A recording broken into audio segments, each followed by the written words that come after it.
আসসালামু আলাইকুম ওয়া রাহমাতুল্লাহ। আলহামদুলিল্লাহ আলহামদুলিল্লাহি ওয়া কাফা ওয়া সালামুন আলা ইবাদিহিল্লাযীনা ইসতাফা। আম্মা বা'দু ফাআউযু বিল্লাহি মিনাশ শাইতানির রাজীম।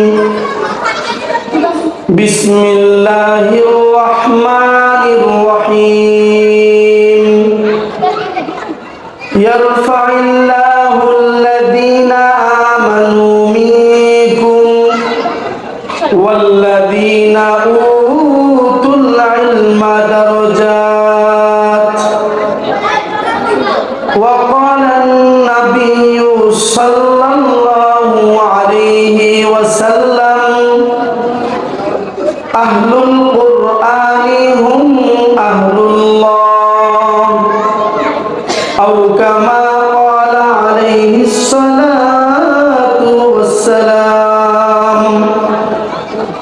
আল্লাহুম্মা সাল্লি আলা মুহাম্মাদিন ওয়া আলা আলি মুহাম্মাদ কামা সাল্লাইতা আলা ইব্রাহিম وعلى آل إبراهيم إنك حميد مجيد। আমরা সকলে কি নবীজিকে মহব্বত করি? নবীজিকে ভালোবাসি? নবীর ভালোবাসার একটি তাকাজা হইল দুরূদ শুনলে জবান থেকে দুরূদ পড়া। আমি তো দুরূদ ইব্রাহিম পড়তেছি, তো এরপরে যদি জবান বন্ধ থাকে নবীর আশিক কি হতে পারবো? তাহলে কাঠগড়ার বাসীদের নবীর প্রতি ঈমানের মহব্বত কেমন আছে? দুরূদ ইব্রাহিমের বাকি অংশ পাঠ করতেছি, দেখব। আল্লাহুম্মা বারিক আলা মুহাম্মাদিন ওয়া আলা আলি মুহাম্মাদ কামা বারাকতা আলা ইব্রাহিম ওয়া আলা আলি ইব্রাহিম ইন্নাকা হামিদুম মাজিদ।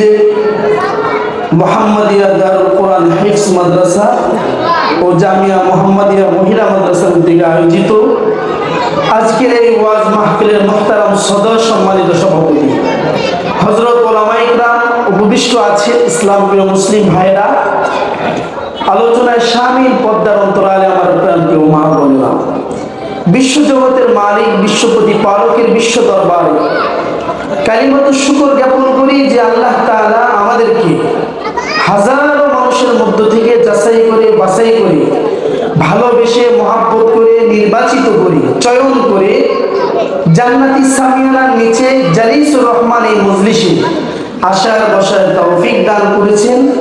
এই জন্য সেই মুনিমের দরবারে শুকরিয়া জ্ঞাপন করি, বলি আলহামদুলিল্লাহ। এখানে যারা আমরা উপস্থিত হয়েছি কি জন্য ভাই?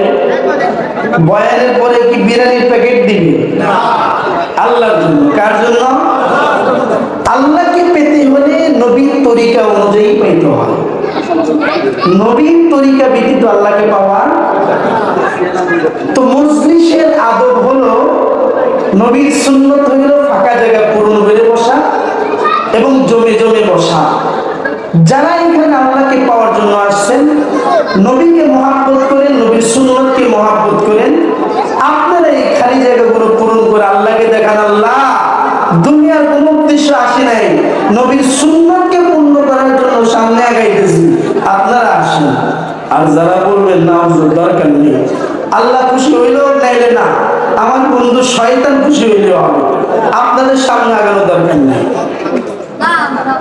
নারে তাকবীর, লিল্লাহি তাকবীর।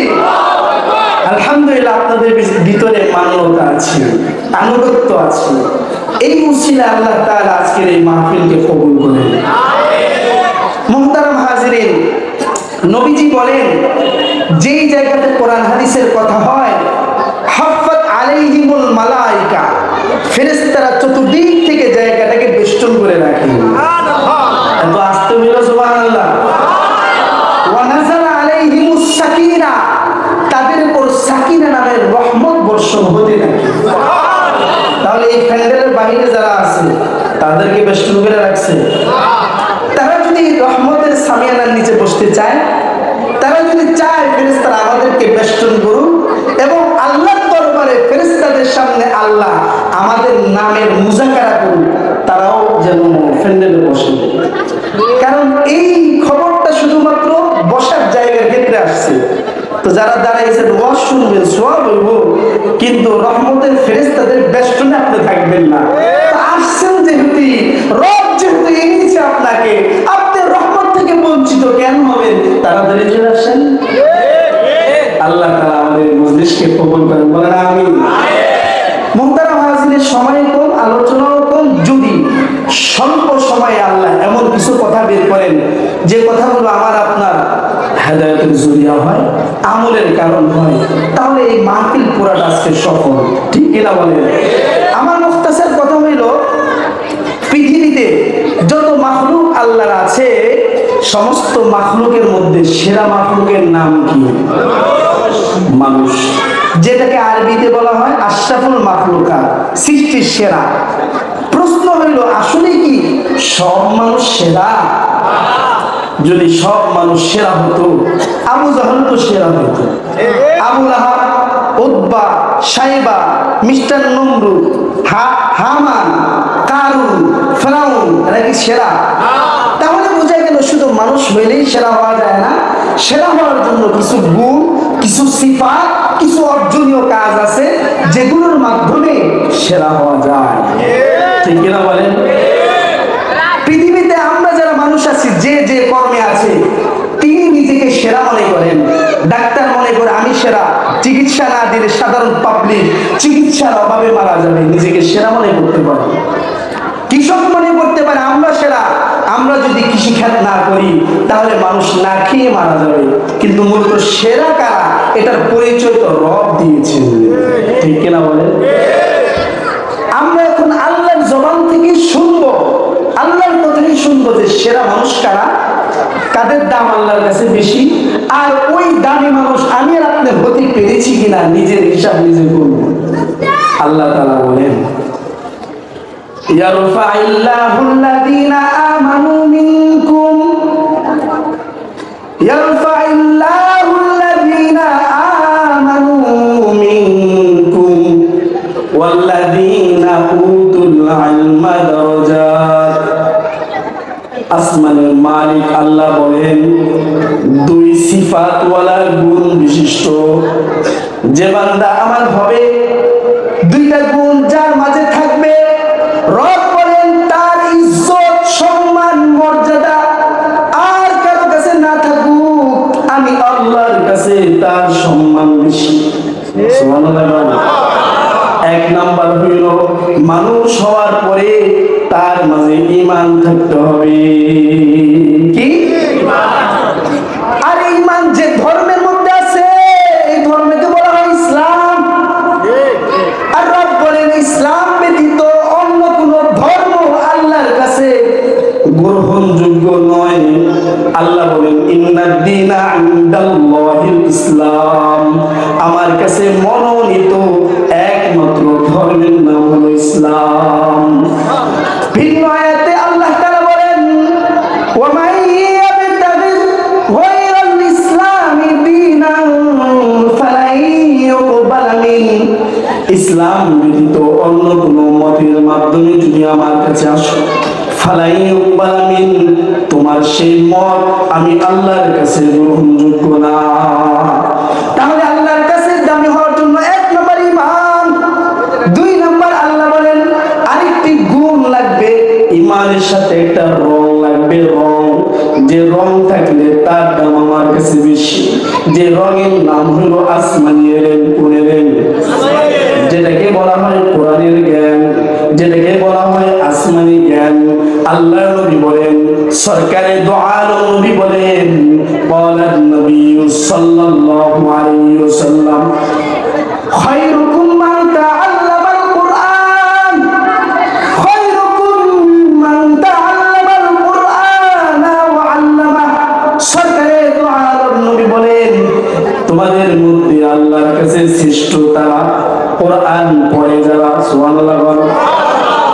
কোরআন পড়ায় যারা, কোরআন যে পড়ে সে একজন অটোয়ালা হতে পারে, দিন মজুরি হতে পারে, নিম্নবিত্তের হতে পারে, কিন্তু আল্লাহর কাছে কোরআন পড়ার কারণে তার দাম বেশি। যদি কোরআন না থাকে সে নেতা হইতে পারে, চেয়ারম্যান হইতে পারে, এমপি হইতে পারে, মন্ত্রী হইতে পারে, প্রধান উপদেষ্টা হইতে পারে, আমেরিকার প্রেসিডেন্ট হইতে পারে, সারা পৃথিবীর বাদশা হইতে পারে। কোরআন না থাকার কারণে আল্লাহর দরবারে তার দাম নাই। আল্লাহর নবী আরেক হাদিসের মধ্যে বলেন, ক্বালান নবী সাল্লাল্লাহু আলাইহি ওয়াসাল্লাম, আহলুল কুরআনি হুম আহলুল্লাহ। কান দিয়ে শুনেন, মনোযোগ দিয়ে শুনেন। আল্লাহর নবী বলেন, যারা কোরআন ওয়ালা তারা আল্লাহ ওয়ালা। সুবহানাল্লাহ বলেন না? যারা কোরআন ওয়ালা তারা আল্লাহ ওয়ালা।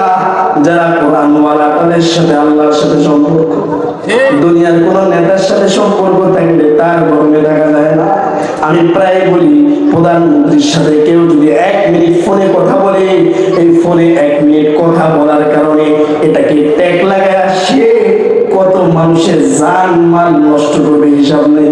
কথা বলেন তো, প্রধানমন্ত্রীর সাথে সম্পর্ক থাকলে তার যদি এমন পাওয়ার থাকে, বাংলাদেশ হলো ক্ষুদ্র একটা রাষ্ট্র, পৃথিবীর মধ্যে বিরাট বড় বড় কান্ট্রি আছে। আলহামদুলিল্লাহ, আমি অনেক দেশে গেছি। 3 মাস আগে আমি ইউথোপিয়াতে গেছি। ওইখানে যা দেখলাম ভারতের চাইতে ইউথোপিয়া বড় বড় দেশ আছে। তো আল্লাহ তাআলা তো দুনিয়ার কোন সাধারণ দেশের প্রধানমন্ত্রী না, আল্লাহ তো মালিকুল মুলক, সমস্ত বাদশা, সমস্ত মালিকের মালিক তিনি কে? আল্লাহর সাথে যার সম্পর্ক হবে, আল্লাহর সাথে যার সম্পর্ক হবে, আল্লাহর সাথে যার সম্পর্ক হবে, সে দুনিয়ার কোন সাধারণ মানুষ না। তার একজনের জন্যই আল্লাহ তাআলা আসমানকে ঝুলায় রাখবেন। আল্লাহ ওয়ালা একজনের জন্যই আল্লাহ তাআলা সূর্যের আলো দিবেন। আল্লাহ ওয়ালা একজনের জন্যই আল্লাহ তাআলা চাঁদের কিরণ দিবেন। ঠিক কিনা বলেন? কারণ যে আল্লাহ হয়ে যায়, সব তার হয়ে যায়। যত মেরা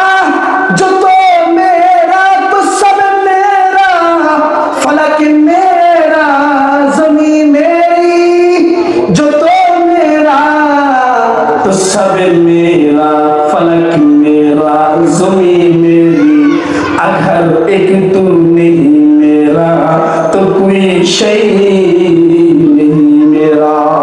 কবি বলেন, যদি রব তোমার হয় সব তোমার হবে, যদি রব তোমার হয় সব তোমার হবে। রব যদি আমাদের বানাইতে পারি, হিংস্র প্রাণীরাও আমাদের কথা শুনবে। কথা বল। কিন্তু দুঃখের বিষয়, রবকে বানাইতে পারলাম না, রবের পিছে ঘুরি না, নেতার পিছনে ঘুরি, নেতার সময় দেয় না, ক্ষমতার পিছনে ঘুরি, ক্ষমতার সময় দেয় না, টাইম দেয় না। অথচ এই সময়টা রবের পিছনে দিলে রব তাকে দামি বানায় দিত। কথা বলেন। তো যদি রবের হয়ে যায়, তো সব আমাদের হয়ে যায়। আমাদের হালতটা এমন, মশারে দমন দিলে মশা গাছটা করে আবার টাকায়। কথা বল। অর্থাৎ এমন ঘুরি হইতে পারি যে মশার কথা শুনে না। ঠিক কিনা বলেন? আল্লাহ হইতে হইলে দিলের ভিতরে আল্লাহকে জায়গা দিতে হয়। কাকে জায়গা দিতে হয়? আল্লাহকে জায়গা দিতে হয়। তবে শুনেন, দুনিয়ার মহব্বত আর আল্লাহ এক অন্তরে থাকবে না। যে অন্তরে দুনিয়া আছে ওই অন্তরে আল্লাহ নাই, যে অন্তরে আল্লাহ আছে ওই অন্তরে দুনিয়া নাই। কথা বলেন ঠিক কিনা? আগুন আর পানি যেমন একসাথে হওয়া সম্ভব না, রাত আর দিন যেমন একসাথে হওয়া সম্ভব না, ঠিক তেমনি আল্লাহ এবং দুনিয়া একসাথে হওয়া সম্ভব না। ঠিক কিনা বলে? কারণ আল্লাহ তাআলা লা শরীক, আল্লাহর কোনো শরীক নাই। আছে নাকি?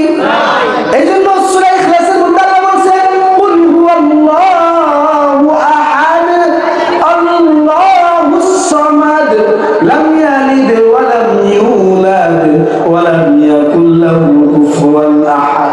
আল্লাহ পরিচয় দেয়, আমি কে জানো? আমি এক। সুবহানাল্লাহ। আল্লাহুস সামাদ, আমি বেনিয়াজ, কারো মুখাপেক্ষী না। কারো মুখাপেক্ষী না। লাম ইয়ালিদ, আমি কারো থেকে সৃষ্টি হই নাই।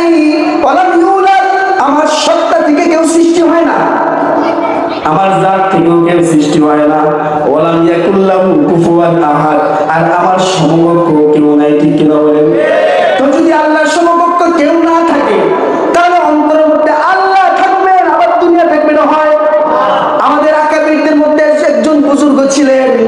যার নাম আল্লামা আশরাফ আলী থানভী রাহমাতুল্লাহি আলাইহি, যুগ শ্রেষ্ঠ বুজুর্গ।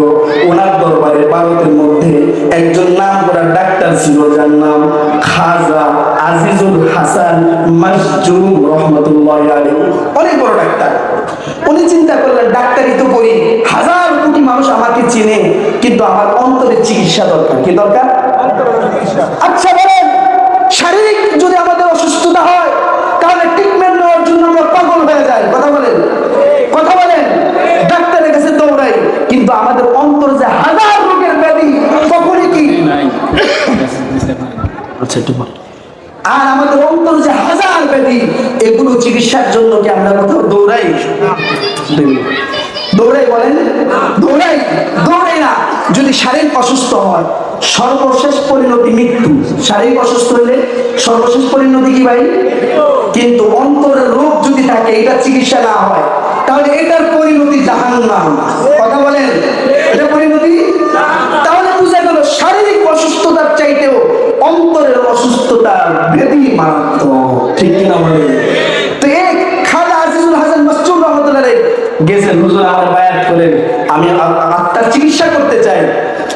তো আশরাফ আলী থানভী বলছেন, তোমার চিকিৎসা পরে তুমি 40 দিন আমার খানকার বাইরে যে জুতা আছে এগুলো ঠিক করো। আমাদের মতো কেউ যদি যাই, যদি আমাদেরকে জুতা ঠিক করতে বলে 40 দিন, পারবো? বলেন পারবো? 40 দিন পরে উনি জুতা ঠিক করে বলছে, হুজুর করছি, চিল্লা পূরণ হয়েছে। থানভী রহমতুল্লাহ বলছেন, আসো, শুধু বায়াত করাবো না, তোমাকে খেলাফত দিয়ে দিবে। সুবহানাল্লাহ। কারণ তোমার অন্তর কোনো ব্যাধি ছিল না, শুধু অহংকার ছিল। জুতা ঠিক করানোর মাধ্যমে তোমার অহংকার আমি দূর করছি, এখন তুমি মানুষের চিকিৎসা করতে পারবা। সুবহানাল্লাহ। এই আল্লাহওয়ালা সারা জীবন কাটতেন আর আসমানের দিকে তাকায় বলতেন, আই রব, দুনিয়ার সব মহব্বত দিল থেকে বের করছি, তুমি আসো। हर तमन्ना दिल से रुखसत हो गई, हर तमन्ना दिल से रुखसत हो गई, अब तो आजा, अब तो आजा, अब तो खलवत हो गई। अल्लाह, দুনিয়ার সব মহব্বত অন্তর থেকে বের করছি, কেউ নাই দুনিয়ার, কোনো কিছুর আমার টেনশন নাই, আশা নাই, এখন আমার অন্তর খালি, খালি অন্তরে তুমি আইসা বড়। সুবহানাল্লাহ। এই জন্য আমরা রবকে নিজেদের বানানোর চেষ্টা করবো তো ইনশাআল্লাহ। কোরআন পড়বো তো ইনশাআল্লাহ। কোরআন ওয়ালাদেরকে মহব্বত করবো তো ইনশাআল্লাহ। আল্লাহ তাআলা আমাদের সকলকে কোরআন নিয়ে জীবন যাপন এবং কোরআন নিয়ে মৃত্যুবরণ করার তৌফিক দান করেন। বলেন আমিন। ওয়া আখিরু দাওয়ানা আলহামদুলিল্লাহি রাব্বিল আলামিন। আসসালামু আলাইকুম ওয়া রাহমাতুল্লাহ।